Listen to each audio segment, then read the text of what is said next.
Building 7 and what happened to it is so important because the official story is 2 jets flew into the buildings, we all agree on that, and that their jet fuel caused the steel to melt and caused them to collapse.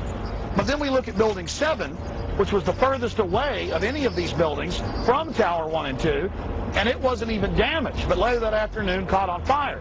Now, I remember getting a call from the fire department commander telling me that they were not sure they were going to be able to contain the fire. I said, you know, we've had such terrible loss of life. Maybe the smartest thing to do is pull it. And they made that decision to pull, and then we watched the building collapse. It takes demolition experts weeks to prepare for the destruction of a building. How do they do it on 9/11 in just a few hours? Where the term pulling, of course, in construction means take it down by controlled demolition. This building came down perfectly symmetrical, fell into its own footprint. Absolutely crystal clear that that is what happened to World Trade Center 7. Collapses of the Twin Towers and Building Number 7 had to have been examples of controlled demolition, brought about by thousands of explosives placed throughout each of the buildings. No foreign terrorist could have obtained the kind of access to the buildings this would have required. It's pretty clear, if you look at it, that this is an inside job, isn't it? Oh, yeah. It's overwhelming when you... And these charges and controlled demolitions take weeks of planning. They have to bring in experts and do a structural analysis of the buildings, study which beams, which girders have to have charges placed on them. And then a team of explosive experts has to come and set the charges, wire them all together in sequence.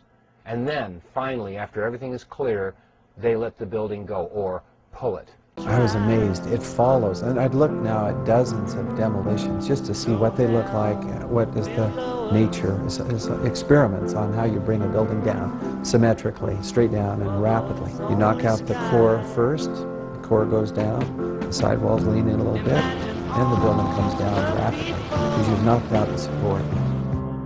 Well, that's exactly how Building 7 came down. If you've seen many of the managed demolitions where they implode a building and they cause it essentially to fall vertically because they cause all of the vertical columns to fail simultaneously. That's exactly what it looked like, and that's what happened. It was live on television. I mean, just literally millions of people. Keep your eye on that building. It'll be coming down. The building is about to blow up. Move it back. All right, guys? We are walking back. There's a building about to blow up.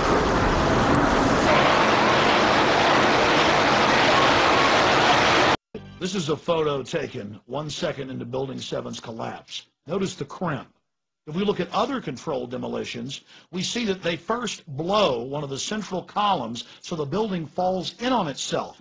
If you don't do this, the building falls outward and has a wider collapse radius and can damage surrounding structures. This was not the case with Building 7. Building 7 had a classic crimp or wedge. Its central column was blown out first, so it didn't structurally damage buildings just a few feet.